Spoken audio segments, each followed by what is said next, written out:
الله الرحمن الرحيم. أهلا وسهلا بكم أعزائي المشاهدين أينما كنتم في هذه الليلة المباركة من ليالي شهر رمضان المبارك. أعاده الله علينا وعليكم بكل خير. طبعا احنا الآن في سام مول بنكمل التجهيزات والترتيبات الأخيرة وكذلك اللمسات الأخيرة لبرنامج ملكة سام. ولا يخطر ببالكم فكرة غلط إن أنا المذيع، لا، أنا مجرد معد في هذا البرنامج، واللي بيقدم البرنامج مذيع ومذيعة تألقوا في أكثر من برنامج ومسلسل، تابعتوهم وشاهدتم تميزهم وتألقهم. احنا الآن بنروح لعندهم علشان أسلم لهم المايك ويكملوا بقية الحلقة والبرنامج بشكل عام. يلا معي. طبعا المذيع عمر الورفي، مقدم برنامج شباب فيسبوك ومقدم برنامج مذيع لأول مرة على قناة العقيق، والممثلة القديرة منال المليكي لأول مرة في مجال الإعلام بتقدم برنامج أنت الملكة أو ملكة سام فقط على قناة العقيق ومن سام مول. يلا. السلام عليكم ورحمة الله وبركاته، كيف الحال؟ الحمد لله. كيف مذيعتنا المتألقة؟ لا لسه بداية إن شاء الله تكون بداية. لا أكيد بداية تبشر بالخير إن شاء الله. إن شاء الله إذا ساعدني الأخ عمر بندوس معه. هلو. هلا فيك حبيبي، كيف أخبارك؟ كيف أحلى معد؟ لا ربي معك يا رب، أنا معي هذا عادي ممكن تخليه عندك. أوكي، مش عارف إنه شغال ولا لا. شغال ولا لا أول حاجة؟ متأكد واثق. قال الله أعلم. طبعا أنا الآن قدمتكم وعرفت الجمهور بمذيعين البرنامج الأستاذ عمر الورفي ومنال المليكي، ما شاء الله عليهم، يعني ثنائي ولا أروع. لأن بسلم لكم المايك تكملوا التعريف وتكملوا تقديم الحلقة. حبيبي.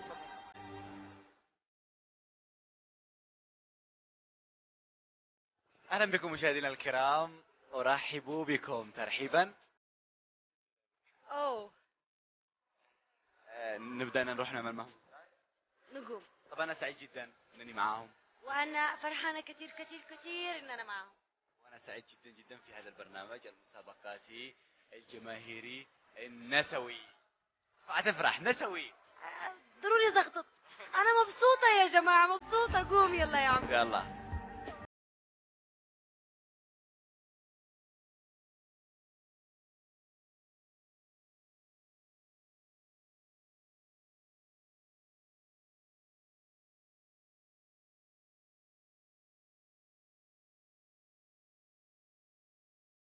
فريق الإعداد. فريق الإعداد القلب النابض صح للبرنامج. هو القلب الشريان. الشريان. جميل توصيف. طب السلام عليكم. دارس تكلمنا معكم قبل. السلام عليكم. ورحمة الله وبركاته، حياكم الله. زميلنا في البرنامج المعد اللي حيعمل اشياء كثيره الاستاذ احمد غيلان. أهلا وسهلا. قد تكون بتعملوا كواليس من الآن. أيوة. لازم نعمل كواليس يا أستاذ أحمد. من الان. من يعني المفروض آخر شيء تكون الكواليس بدأتوا. احنا دائما خارج تعرف. اوكي تمام، كويس جديد. طب ايش رايك ندردش كذا احنا وانتم مع البرنامج، تكلمونا اكثر عن البرنامج ممكن؟ بعمل حركات. طب اكيد انا حابه اعرف اشياء كثيره، ومنال برضو حابه تعرف اشياء كثيره. كثير كثير كثير. طب ايش رايكم اولا نتعرف من الاستاذ احمد على فكره البرنامج؟ ما رايك؟ ما رايك؟ ندوس. طيب بسم الله. فكرة البرنامج طبعا هي فكرة جديدة للزميلة والأستاذة المخرجة ابتسام الحيدري. الفكرة كانت يعني بالتعاون مع الإخوان في سام مول والمدير التنفيذي أو المدير العام للمركز هو وائل الأديمي. الفكرة فيها كثير من الأشياء الجديدة، هي فكرة برامجية وهي تسويقية أيضا في نفس الوقت.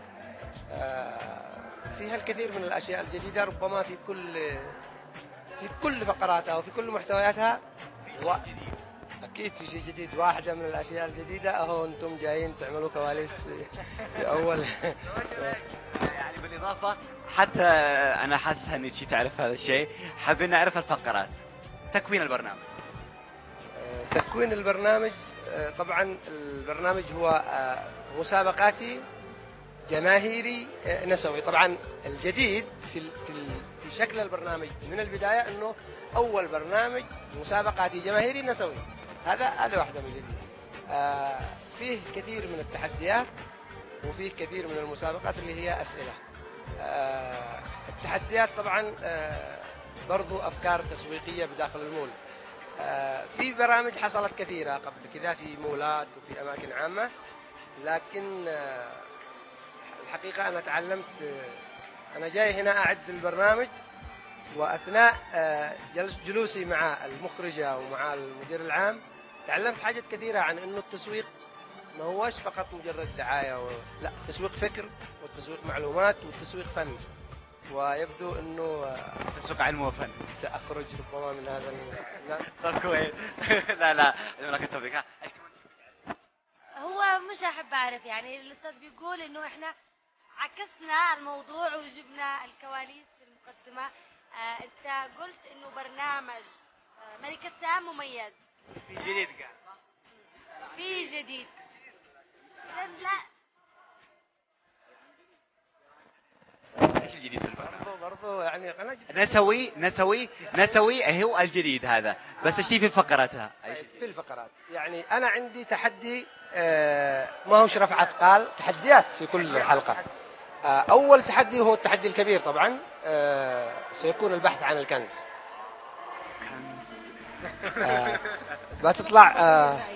بتطلع متسابقتان بالسحب طبعا، من بيعمل السحب؟ لا السحب لا اللي حيعمل السحب انتوا حتختاروا. حيكون في عندك اولا في المنصة حيكون في فنان او فنانة ضيف شرف،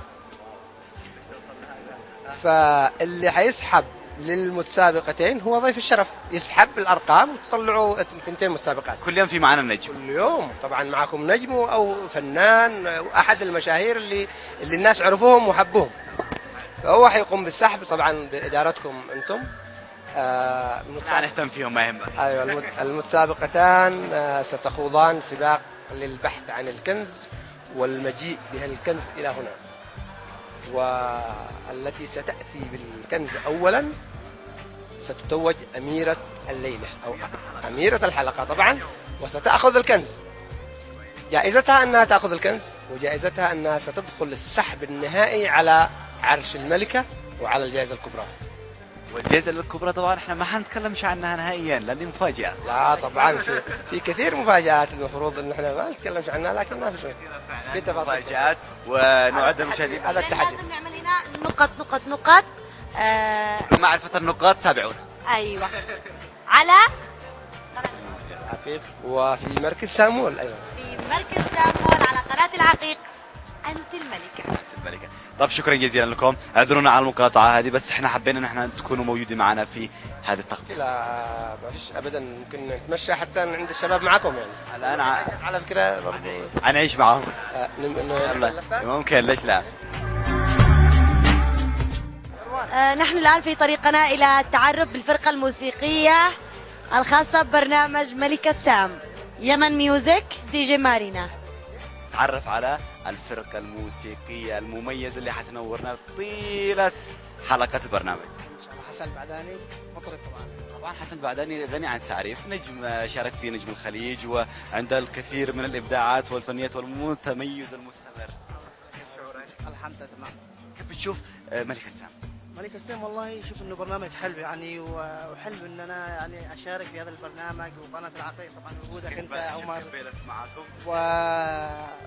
ومنال طبعا يشرفني ان انا اشارك في هذا البرنامج. وهذه البرامج حلوه طبعا، تكون ثقافيه وللشباب في رمضان.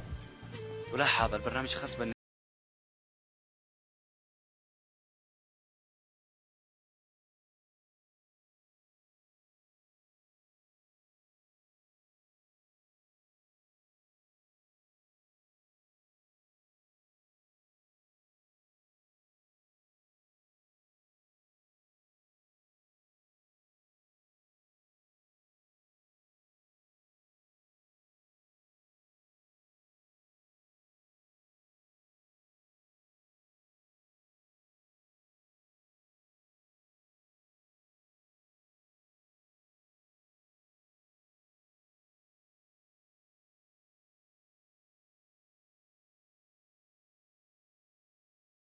فعلا والله العظيم.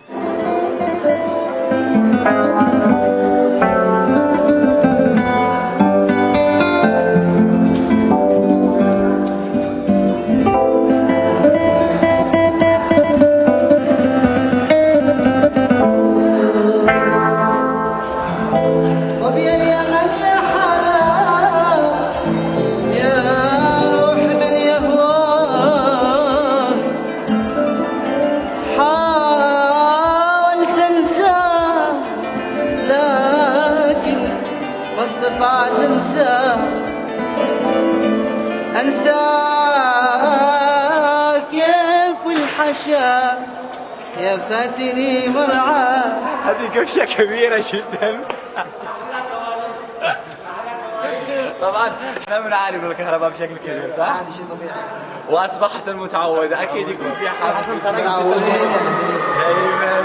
طبعا هذا الاستاذ وائل القديمي مدير عام المركز. مدير عام طبعا موجود هنا في هذا المكان عشان يشرف على اهلا وسهلا. كيف الحال؟ تمام الحمد لله. كل سنة وانت طيب. طيبين ان شاء الله. لاحظوا الاستاذ وائل اصر انه بيكون متواجد اثناء الترتيب اثناء العمل الجبار هذا من هذه الخليه المتميزه وبيشارك فيها.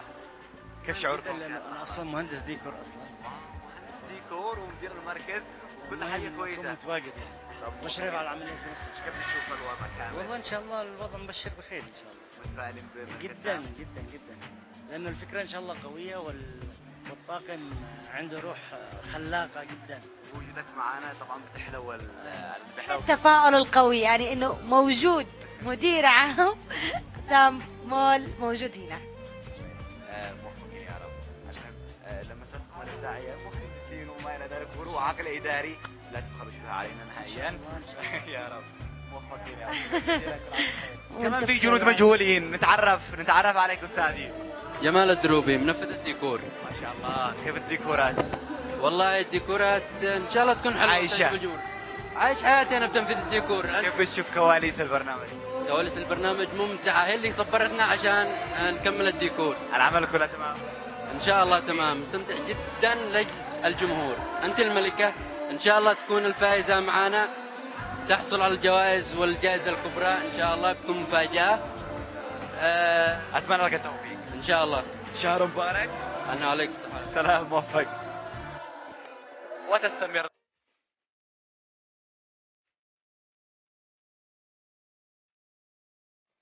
طبعا منال راحت بعيد معاه عمل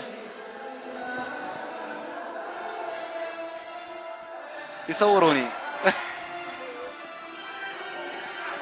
في الفرقة منال يا منال انت مذيعة معي احنا مذيعين صح؟ يلا تعالي منال هذه منال مش مشكلة.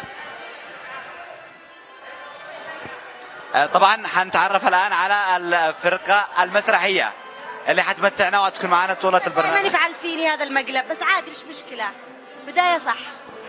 حنتعرف الان على الفرقة المسرحية. تعرف عليهم. السلام عليكم. السلام ورحمه الله. ايش اللقطة هذه؟ معنا لقطه شويه صغيره بس. يا قوم إنها قادمة إلينا. من هي؟ قناة العقيق. اهلا بكم مع همسات الابداع. تشاهدونا طوال شهر رمضان في سامول. ملكة سام أنت الملكة.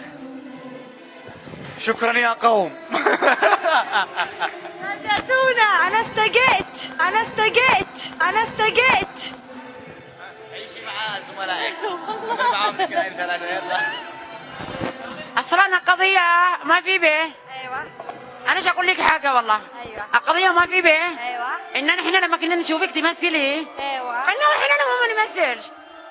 ما دام البرنامج نسوي ويدعم كل النساء نمثل. أيوة والله العظيم صدق كلامك. أنا فدا قلبك. ايوه لا عيب والله العظيم. باقي يلا ها والله. هيا هذا ما كلام الحين بندوس نتشوى مع الباقيين قليل يلا يلا ها كمان مش نسي. هيا نبدا قلبي. خرب باقي الباقيين. ايوه توطي هيك لتحت راح واقف لك أنا. لك دخيل الله على هالشام اللي طلع. لك عراسي عبد الله حلاق سوريا. عبد الله اهلا وسهلا فيكم انتم يا اهل الشام. عراسي والله عراسي على أستاذة. ياتكم على راسنا احنا من فوق. والله منورين ونورتوا فرقة همسات الإبداع والشباب كلياتهم هيك يعني احنا اعتبرنا لكم يعني فعلا انتم الممثلين الكبار اللي حدوروا حدوكم. احنا بنتمنى انه نوصل بس هيك يعني شلون بدي اقول لك لساني عجز عن التعبير بس عن جد ما شاء الله عليكي. يعني نحن بنعتبرك هيك انت وجميع الممثلين والاستاذ عمر والشباب يعني عن جد انتم المرجع الاول والاخير لإلي انا شخصيا. مميزين. انا سمعنا ان في معاكم سكتش صح؟ كم مدتها؟ لك يعني يا اخي العمل يحكم حكمه. حيكم ما شاء الله مسرح اول. كيف تغيرت كيف في مواهب. طب اوكي بنشوف على الاسماء. حي الله. عبد الكريم. حي الله الاخت. ما بينتسي هذا الاسم. اعرفكم بالاسم طبعا، اعرفهم مشاهدينا. عبد الكريم سيلان الردان ممثل عضو في فرقه همسات الابداع. طبعا قبل ان اشرح اقدم الشكر الكبير للاستاذ ابتسام الحيدري والاستاذ المعد احمد غيلان والاخت منال المليكي والاستاذ عمر الورفي وجميع كادر قناه العقيق لاستضافتهم معنا في برنامج ملكة سام تحت إشعار أنت الملكة. إن شاء الله سوف يلقون منا أجمل وأفضل العروض بإذن الله، وشهر كريم لجميع المواطنين ان شاء الله يا رب. محمد رائع عضو فرقة همسات الإبداع. انتظرونا على قناة العقيق برنامج ملكة سام. محمد العنسي. محمد الآنسي عضو في فرقة همسات الإبداع أكيد يعني. همسات الإبداع. في عندك كلمة تقولها للمشاهدين؟ تابعونا على قناة العقيق. تابعونا على قناة العقيق. والآن إلى السكتش. البرنامج لا نحن بس. كيف يعني لا نسوان بس؟ بس. وانا ما افعل. انت لا تخبر وصلني. خليني لما اتاكد كده دخلت المول. برنامج العقيق ملكة سام. يوه محلاني كيف اني ملكة. انا اقول لك من اول اقول لك انت ما انتيش ملكة.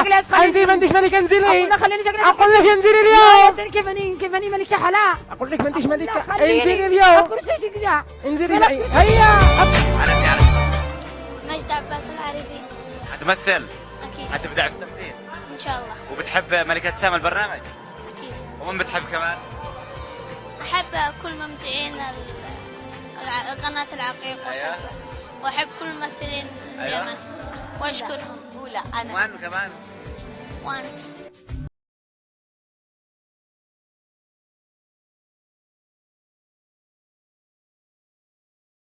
أنور كيف التجهيزات معكم؟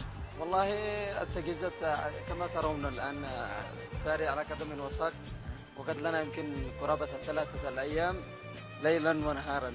أحب أعرف أكثر شيء حبيته في التجهيزات وفي هذا العمل كامل. كل شيء. طماع. أنت بتقول عمر. لا الكل. كل عمر. وأولهم عمر. شكرا جزيلا حبيبي. أتمنى لك التوفيق. جميلين جدا. يا رب إن شاء الله. ونتمنى للبرنامج النجاح، ونتمنى الإقبال والجمهور على قناة العقيق دائما المتألقة دوما ودوما. حنكون إن شاء الله عند الوعد. إن شاء الله. وحنقدم حاجة مميزة ومختلفة. إن شاء الله. يا إن شاء الله يا رب. إن شاء الله يا رب. إن شاء الله يا رب. أتمنى لكم التوفيق. موفقين. كيف تشوف يا إبراهيم التحضيرات في كل شيء معك؟ والله الحمد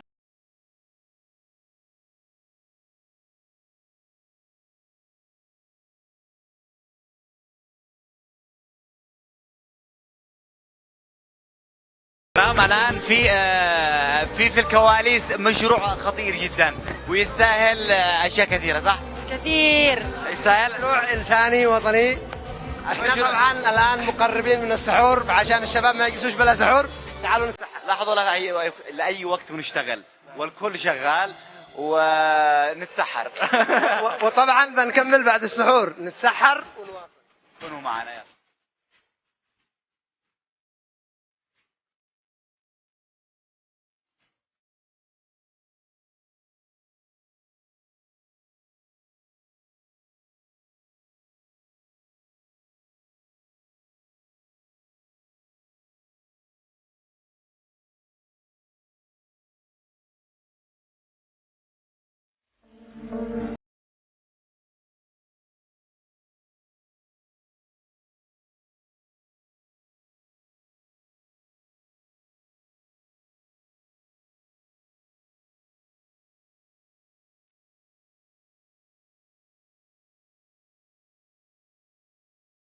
بعد السحور الجميل هذا شبعتي؟ الحمد لله. أول مرة تقول الحمد لله، دائما تاكل وما تقدر شيء.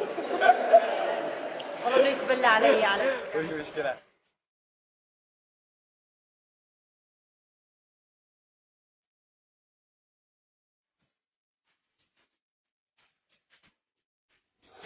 كيفك يا عوض؟ والله كيف مستمتعين في هذا العمل؟ هذا مع الطاقم يعني متحفزين ومتحمسين بالاصح يعني اكيد بنكون تمام ما دام كلهم يد واحده صح فالنتيجه اكيد بتكون رائعه.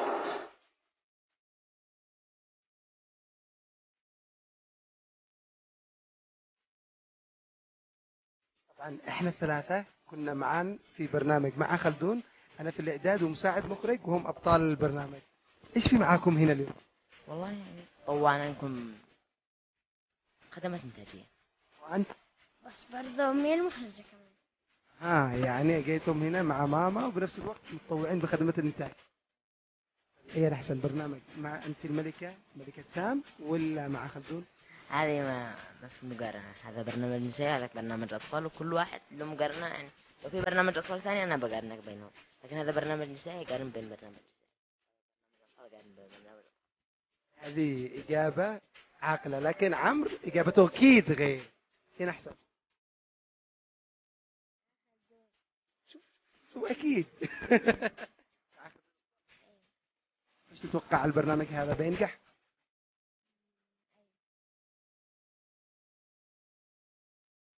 وانت يا صح؟ إن شاء الله صدوات كل مكان.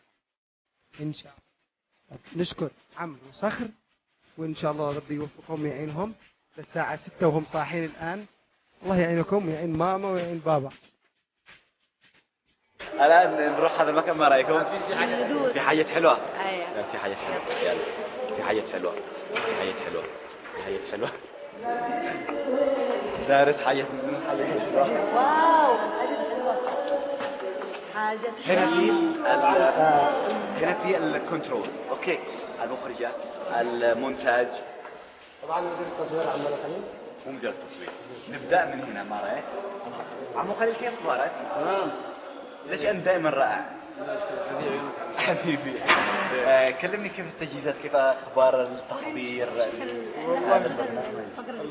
التجهيز على قدم وساق، يعني يوميا للساعة 4:30 5. هذا السحور عظيم شافونا. هذا السحور، وان شاء الله نحاول نطلع بصورة جميلة يعني. تسحرت منال. ايوه والله عيشوا مهلا.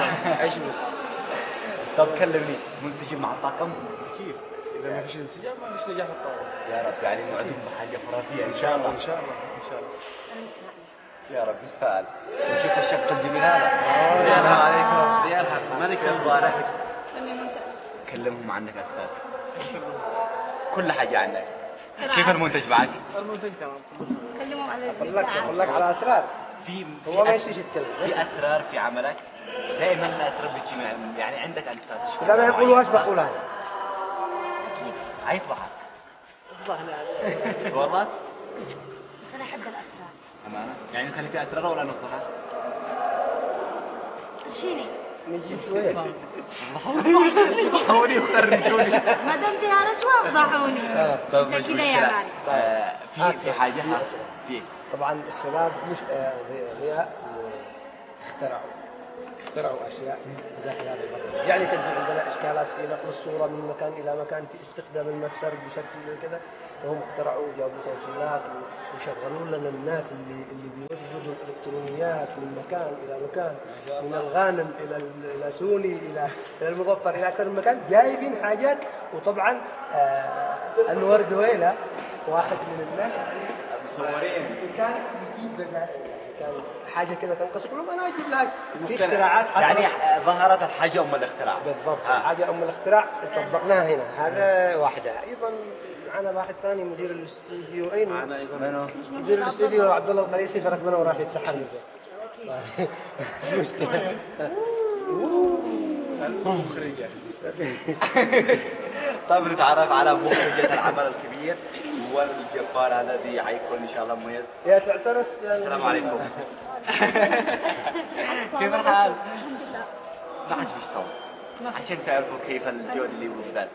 والله الله يكون جبار. ان شاء الله. كلمينا اكثر عن التجهيزات والتحضيرات. التجهيزات والتحضيرات على قدم وساق. اختصار لكل المعاني لان الصوت راح. تقريبا في 5 أيام تجهيزات وتحضيرات. ان شاء الله نطلع بكره في الحلقه كويسه. مميزة إن شاء يعني الله. نوعد المشاهدين بشيء مميز. أنا بدي أشوف نفسي أنا الآن. الله. تشوفي نفسك؟ اوه والله نجمين. ان شاء الله. يعني الجهد الاول كان لنا، الباقي عليكم. إن شاء الله بنعم. الباقي عليكم. ان شاء الله يكون قد الله الثقة يا رب. قولي على الأسرار ولا أقول؟ طب هذا يعني هذا هو طبعاً. أحمد مصر لي يجيب كل الخبايا في جعبة أسرار. ها جيب لنا من أحد الأسرار اللي مش راضية تقول عنها. بالمناسبة واحد من أهم الأسرار إنه الشغل هذا حيتم الشغل على 10 كاميرات أثناء هذا الكلام غير مسبوق في اليوم. القائد كيف شعورك بالعشر كاميرات؟ ان شاء الله بنقدر. الله يقدرها إن شاء الله. ما حصلش في اليمن إنه برنامج جماهيري في محل 10 كاميرات في آن واحد. الله يعين. كم متحركة وكم ثابتة؟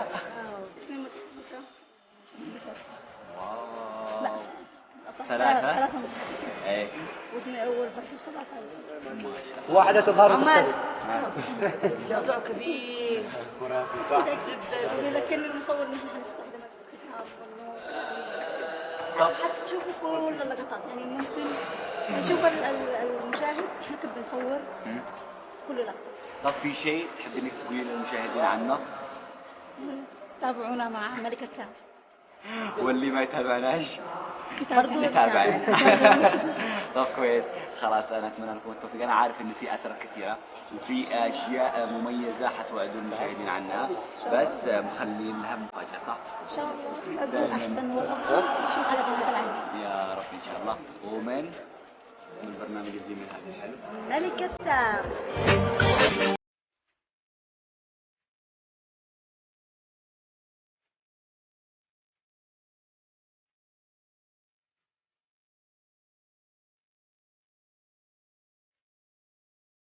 السلام عليكم.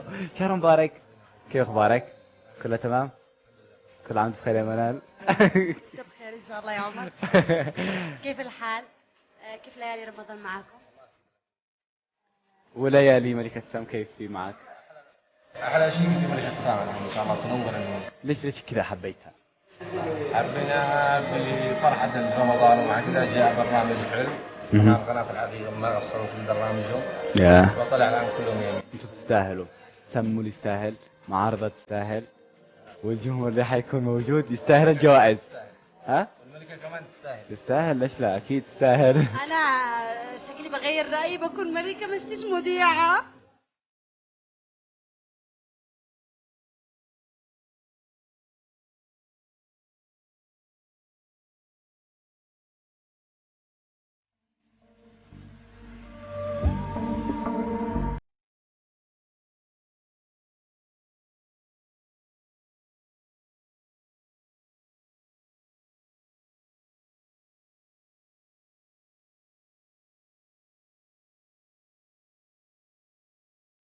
لاحظتم انه في تجهيزات فوق.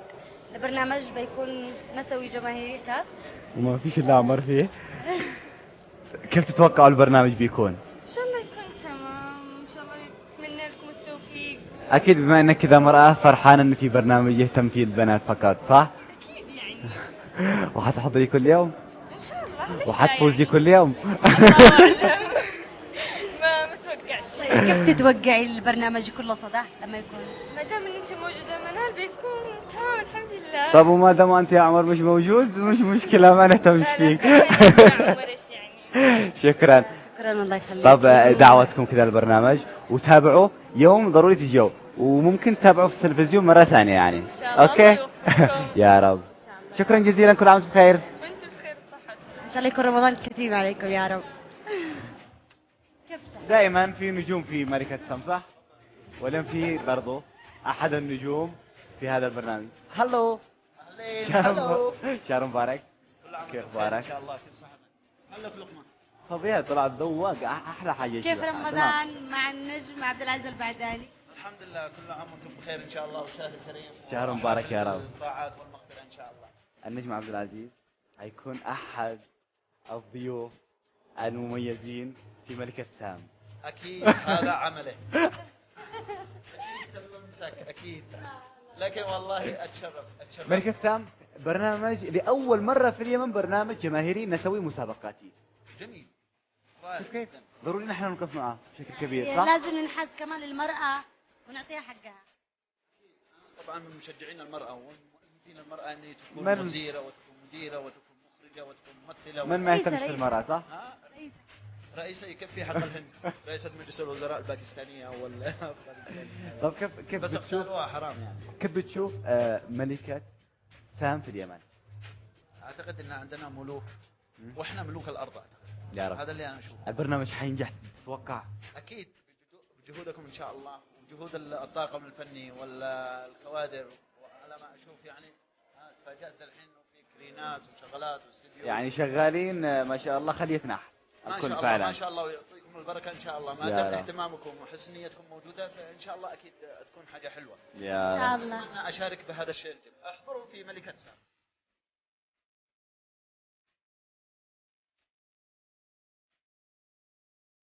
البرنامج ملكة هذا سام. الذي أنت بتدعمه أكيد متفاعل معه بشكل كبير. كيف تفاعلت معه؟ يعني جوائز. أيوة قدمت جوائز كثيرة يعني سمول حيجمعنا جميعا يا رب. يعني انت كمان مش دعم مادي بس، كمان دعم معنوي، وانه الاسره والعائله ضروري كامل تحضر. بتحضر. أي. عشان تفوز بجائزة وتكون بعدين شيء لاحظ الأميرات وفي ملكة يعني الأسماء كبيرة صح؟ وبالتأكيد كمان في جوائز قيمة لهذا الشيء لأنه أكيد مش أميرة وما في جائزة كبيرة. وقت المناسب حلو صح؟ حلو وقت البرنامج حلو. الوقت مناسب لاي عائله. يا رب. طب أنا أتمنى لكم التوفيق إن شاء الله ويستمر عطاؤكم مع البرنامج. كل سنه وانتم طيبين يا رب. كل سنه وانتم طيبه. كل عام وانتم بخير. شهر مبارك. طب الآن في برنامج أكيد حيكون جميل لأنه خاص بالنساء تمام. أنت كيف بتشوفي برنامج خاص بالنساء؟ فرحانة؟ تميز في تحيز.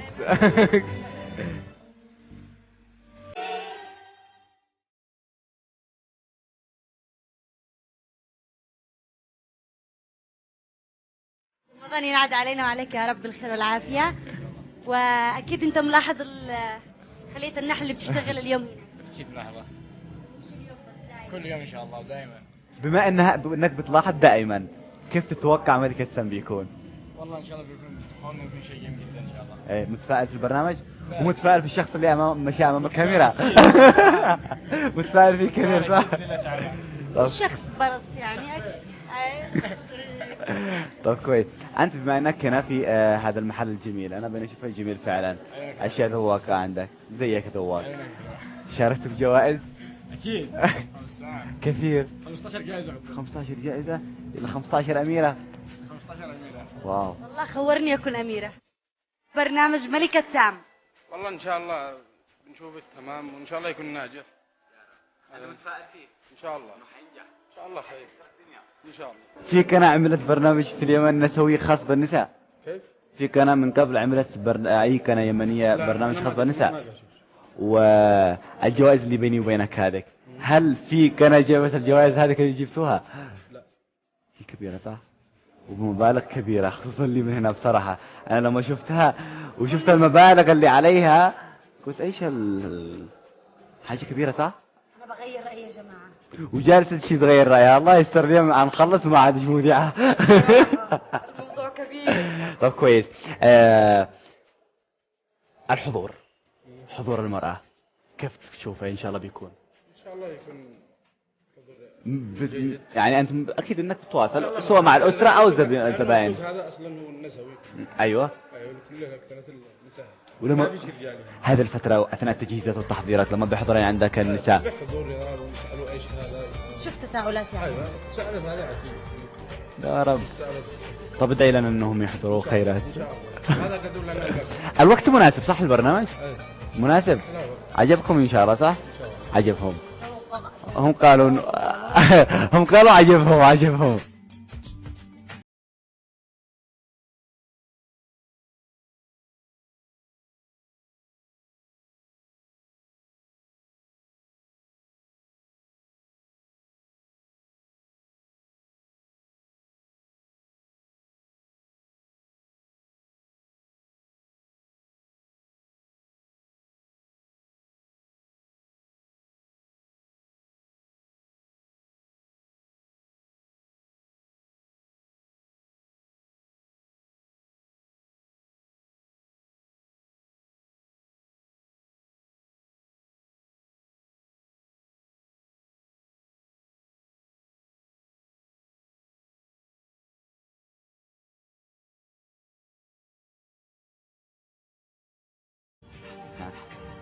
كلمني كيف تفاؤلك بملكة سام بالبرنامج هذا؟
هذا البرنامج اكيد لا شك يعني شيء ما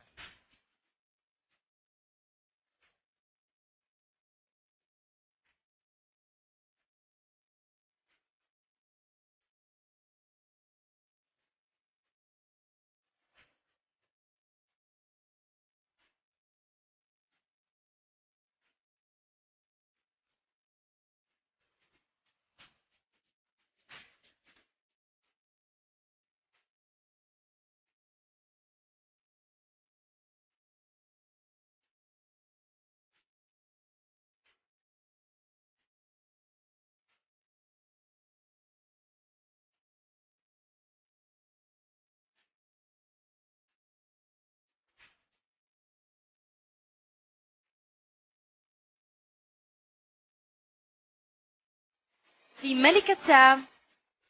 أنت الملكة.